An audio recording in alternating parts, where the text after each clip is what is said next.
then the other song. Mike's Daily Podcast. Play your favorite song. It's Mike Matthews and the song called Mike's Daily Podcast. It's episode 2230 on Easters. I hope you are enjoying it with your friends and hers and his and other gender things that you may use in your biz, in your life, in the world. Okay. Mike's Daily Podcast. When I saw her standing there, remember Tiffany? She switched that to Mike's. When I saw him standing there. Daily. I thought I'd point out Podcast. references to 80s songs. Yeah. Because I seem to be doing that. In fact, the last show was called Songs. Yes, the last podcast was called Songs because we were talking about songs from the big chair, songs from the attic, and other great 80s albums that I enjoyed. Your friend Mike Matthews on this Easter, somewhere in Podcastro Valley, the last place on earth here at Cafe Anyway. Well, I have to tell you that I forgot to mention that yesterday's show was on 4/3/2021. So it's basically 4/3/2/1. They called it Countdown Day. And it's not May the 4th be with you yet. That's still about a month away, isn't it? So all you excited Star Wars fans that I don't understand anymore. Because that was so long ago, and that was so for me. The Groman's Chinese Theater in Hollywood with my grandmother. And I had no idea what movie we were seeing. We just went to see it, and she took me, and I was like, what is this? And she got me hooked. I think she slept through it. What a great day that was. Okay, I am going to now tell you about that whole Florida thing. Have you heard about this? Don't you love it when radio guys go, did you hear about this? Okay, thank you. I guess I'm hearing about it now. And here's today's podcast picture. Oh, the podcast picture is of this wonderful spot that I was walking on. Now, in the podcast picture, I identified it as the Brandon Trail, but it's actually the Willow View Trail, and it's in Podcastro Valley. And it's actually an interesting effect. I'm in color. The scenery behind me is in black and white, but it's actually a nice green right now. And Basil and I went on this trail once together. Yes. We had a nice walk on that, didn't we, Basil? Years and years ago. See that picture at MikesDailyPodcast.com. This picture, though, I took a few days ago. The late, great Basil the Boxer there. Tell your friends. This is the podcast with Basil the Boxer. And he's in the last podcast picture at Half Moon Bay from a fun Good Friday we did a few years back. So, Florida Governor Ron DeSantis said today that crews are working to prevent the collapse of a large wastewater pond. It's in the Tampa Bay area. And my voice was actually heard on a Tampa Bay radio station for some commercial for Dennis Prager. Apparently, he loves smoking cigars. That's a habit I did not ever get into, nor will I ever get into it. But I did a commercial for it anyway. Yes. A lot of people in Florida like to smoke cigars, I have found. So this wastewater area, a wastewater pond, and Ron DeSantis, let's see, while evacuating the area to avoid a catastrophic flood, it's the Manatee County. Have you ever seen a manatee? I've seen a manatee up close. I've seen a manatee popped his head up near a kayak that I was on when I was in Florida with my mom once. Oh, beautiful creatures. Manatee County official. Actually, one time I was in the ocean at the beach, and I saw a manatee swimming by not too far away from me. And they don't usually go out into the ocean. They like the waters, the inland waters of Florida. Manatee County officials say the latest models show that a breach at the old phosphate plant reservoir has a potential to gush out 340 million gallons of water in a matter of minutes, risking a 20-foot high wall of water. DeSantis said, what we are looking at now is trying to prevent and respond to, if need be, a real catastrophic flood situation. Authorities have closed off portions of the U.S. Highway 41 and ordered evacuations of 316 homes. Some families were placed in local hotels. Manatee County Sheriff's officials began evacuating about 345 inmates from a local jail about a mile away from the pond, which is 77 acres. Jeez. So, yes, the models show the area could be covered with between 1 foot to 5 feet of water. Officials first announced that they would move people and staff to this,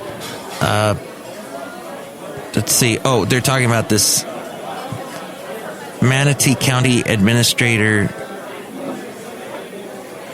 Now I got lost in the story. Thank you. I'm lost in the weeds. I'm going to get the heck out of here. So that's the latest going on in Florida. Dang. The EPA says too much nitrogen in the wastewater causes algae to grow faster, leading to fish kills.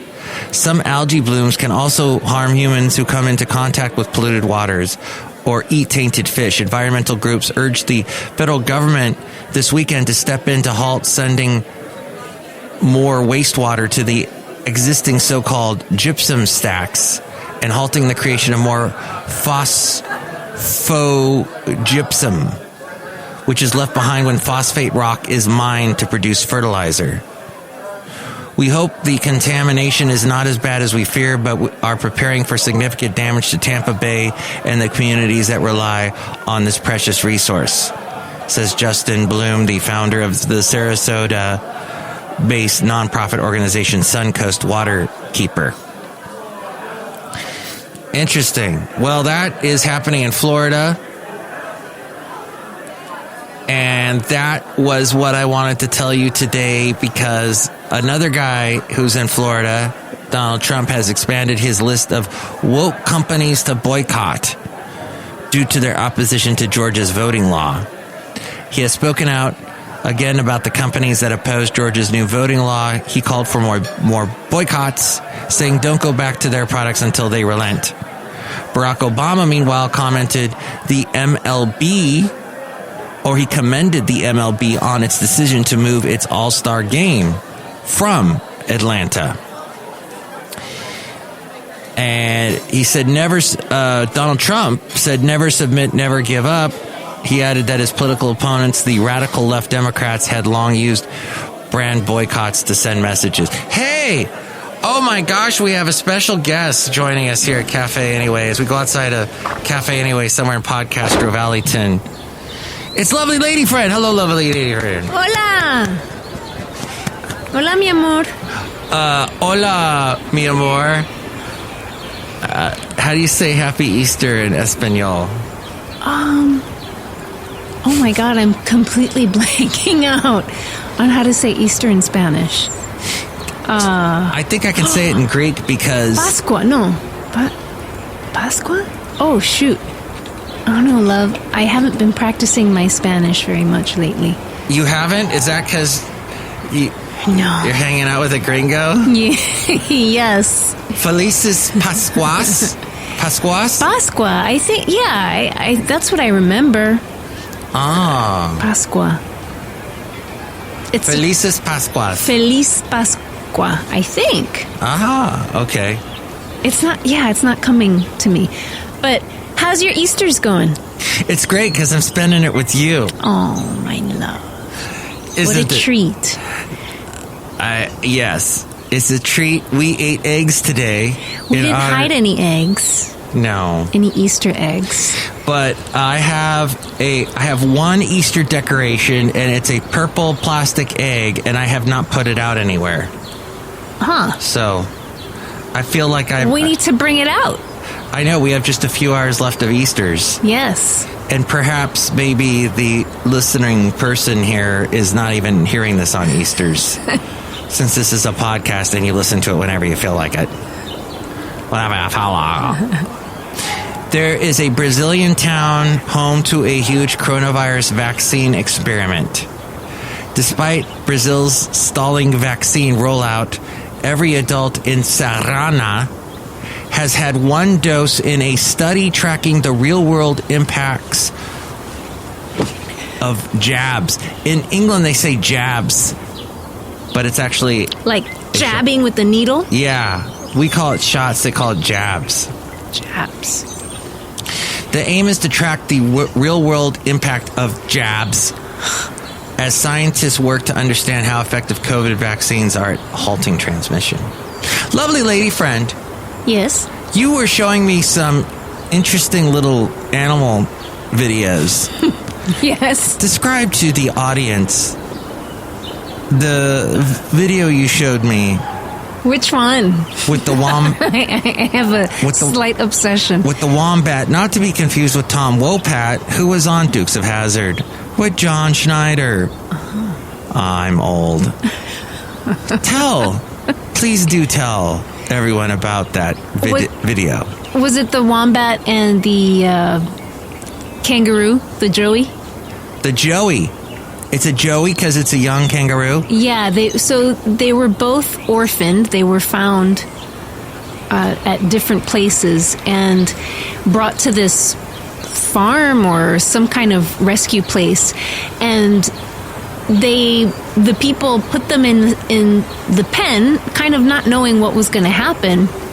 And this baby wombat and Joey became fast friends. Aww. Just like all over each other, sucking on each other's ears, sleeping, canoodling, and sleeping in the same pouch together. It's the cutest thing, seeing them. And if you watch this video, there's a woman that's sort of narrating it. I guess she's the person that rescued both these animals, because I guess they were basically just abandoned by their moms, or the moms died in car accidents or something. Fiery car crash. Yeah, they were driving and they crashed a car. No, more like they got hit by a car. Yeah. Yeah, they didn't say what happened to the moms. It just said that they were found. They were one was found on a golf course, and another one was found, I don't know where. But the way she was talking sounded like a Valley girl mixed with an Australian. So it's like, so we found this wombat. It was a little around, and I went to get up now. I can't do it. That's like so hard to do. You can't. It's difficult. It's very sing-songy. Yeah. Sing-songy and kind of like nasally. What's the thing you were telling me? What's the thing you were telling me about the Australians that are stuck outside of Australia? Oh, well, I don't remember the details of this story too well, so I don't know that I could talk about it too much, but it was something along the lines of how Australian citizens who have been stranded for the last year because of the pandemic, they're trying to sue the Australian government because they're saying that there's this double standard for celebrities who have been flying into Australia like nobody's business for different reasons, and they who actually live there have not been able to go to their own homes for the last year. Jeez. Because they've been priced out. And I forget exactly why, something about how Australia has been limiting the kinds of flights that come in and leave the country. Mm-hmm. So what's left are these really crazy expensive flights that only really wealthy people can afford. So it creates this unfair system. I don't think we're ever going to get to Australia looking at this rate. Well, yeah. To visit. Just to see it. I've never been there, so it'd be nice It seems like a beautiful place. Get to see wombats, koalas. Koalas, love. Kangaroos. I would love to see a koala in my lifetime. Yeah. A real koala bear. Do we have them at the Oakland Zoo? I don't know. I should know that. 5.2 million people die from inactivity every year. What's the solution? They are risking their long-term health, but fixing this problem could help save both people and the planet. Love, why are you bringing me down? This is morbid. This is sad. Death and dying? The Netherlands is a great example of facilitating cycling. 2/3 of the adult population across Europe, the European Union, are not meeting minimum guidelines to be healthy. Yeah, people are not going to ride their bikes here.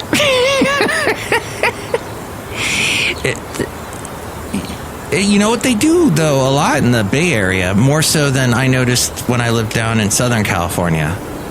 Although there's a lot of bike paths along the beach. I did that with my mom when I was a kid. That area, you ever see the Open to Three's Company? Yeah. Ba ba ba ba ba. Come and knock on our door, and you see John Ritter see a woman in really short shorts, and he drives off the bike path into the sand. We used to ride on that bike path all the time. It's forever immortalized in the opening of Three's Company. Three's Company, love. So 80% of British children move so little, their long-term health is in jeopardy. This is in England, where they say jabs instead of shots. So we're getting collectively lazier, love. So we got to force ourselves to be more moving around. So I thought I'd bring you down about that. And habits, yes. Flight tickets are going up. Ticket prices. That's getting costlier. Okay, here's a healthy idea, love. Skin protection tips. Your doctor was recently telling you about skin protection, wasn't she? She did. You talked about the poison oak debacle? Yes, a little bit. Perhaps you could go more in depth. It was terrible. And all because we wanted to pet Sailor. The dog, the wonderful Australian Shepherd. Yeah. Sailor. Who's getting up in years. Yeah. Used to play with Basil back in the day, and now Sailor is having issues walking, and he somehow got into poison oak and gave it to us. Yes. And and you're allergic to it, so it's nasty. Oh, it was so bad. Just the discomfort was 24/7, just constant itch. Oh, we have wonderful poison oak. Everywhere. Oh, by the way, that picture, the podcast picture today, I'm on the Willow View Trail in Podcastro Valley, and be careful if you're walking on any of the trails in Podcastro Valley. Lots of poison oak. Yeah. And the leaves are full. They're huge. And green. And you go, oh, what a lovely leaf. And you touch it and you get poison oak. And then you die. You die. No. You become really inactive and then you die. So your doctor told you about skin care and about protecting your skin in the sun? Did she say that? Because the medication that she prescribed for the poison oak makes the skin more sensitive. Photosensitive, yes. What's the stuff she gave you? Prednisone. Just nasty-ish. Well, next month is National Skin Cancer Awareness Month. Next month is May, love. And a busy time for outdoor activities. Here are some tips from the Skin Cancer Foundation to protect yourself from sun's damaging rays. Apply a sunscreen with UVA or UVB protection, UVA and UVB protection, and a minimum SPF of 30 over your entire body. Minimum. I've heard people say, well, if I don't get 30 SPF, then why should I even bother? But anything is good. Pay close attention to your lips, tips of your ears. I always forget the tips of my ears, and the back of your neck, and hands. That's where I got my poison oak real bad, the back of my hand. Yes. Reapply sunscreen every 2 hours or after excessive sweating, and wear a broad-brimmed hat. Gloves, UV protection clothing, and UV blocking sunglasses. I'm not going to wear gloves to the beach. I'm not wearing gloves, a broad-brimmed hat, sunglasses. I'm just imagining what this looks like. That's a Bay Area thing, too. It wasn't until the Bay Area that I saw people wearing those stupid safari hats. And they're looking like they're at the beach with safari hats on. I'm like, no. Is that an REI thing? Oh, because of REI? Is that REI? Does REI sell those a lot? It seems like an outdoor kind of staple. Just like those fisherman type shirts with the flap in the back. That's a Florida thing. That I told you, everywhere I went in Florida, I saw that flap in the back thing. Here too, people wear them. I've seen them. I'm not a fan of that fashion. The flap or the safari hat. I blame it on REI. Australian hat. Yeah. Just, I will wear a baseball hat, even though I can't stand wearing baseball hats, but caps. They're great. They're practical. They're cheap. Yeah. They come in all kinds of colors, fun logos. But I got to be careful, love, because I got the bald head. And your beautiful bald head. And when I'm out in the sun, I mean, when I go to Florida and visit Mom, I put a ton of sunscreen on, and I actually do wear a hat. Yeah. But it is, let me just say to you that my dad did not really observe that, and he had some crazy stuff going on, and he had a bald head. So yikes. Yeah, he was constantly seeing the doctor, the dermatologist, and all that.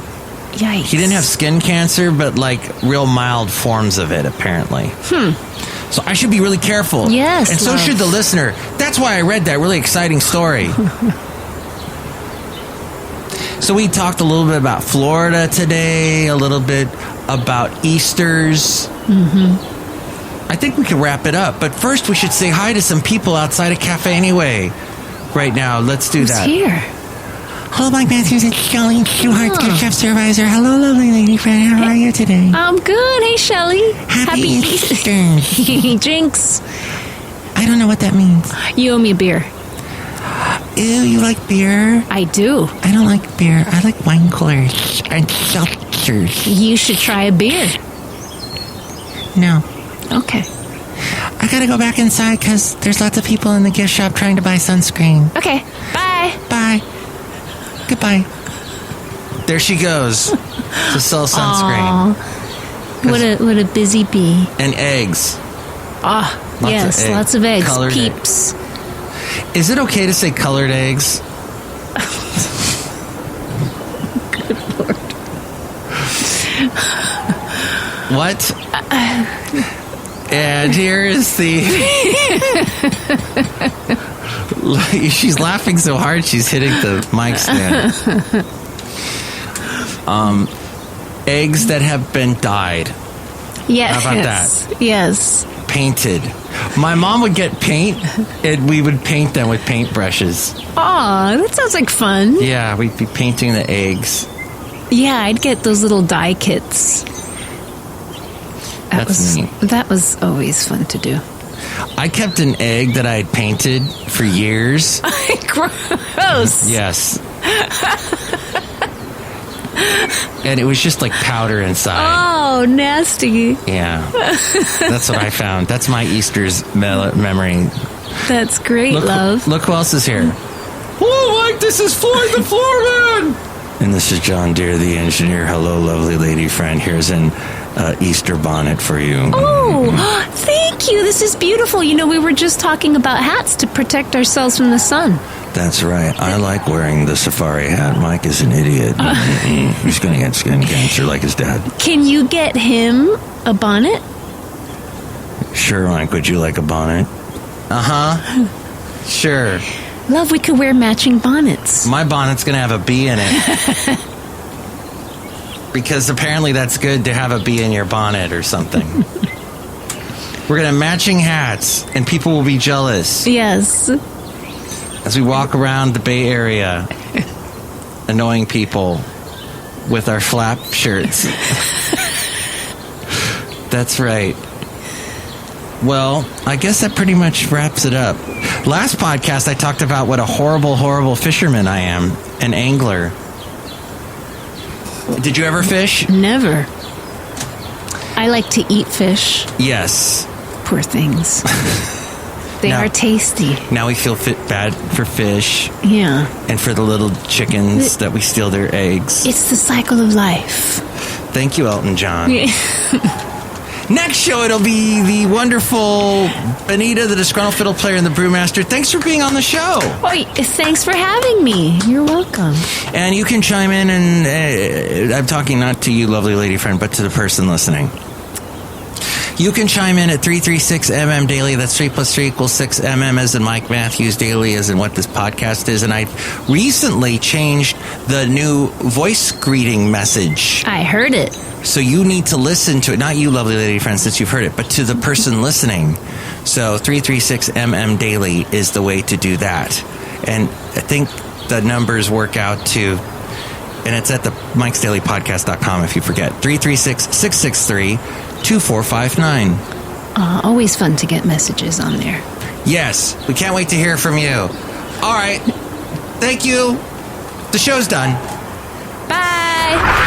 Mike's Daily Podcast is written and produced and performed by Mike Matthews. His podcast is super easy to find. Download or listen to his show and read his blog at MikesDailyPodcast.com. Email Mike now at MikesDailyPodcast@gmail.com. See you tomorrow. Bye!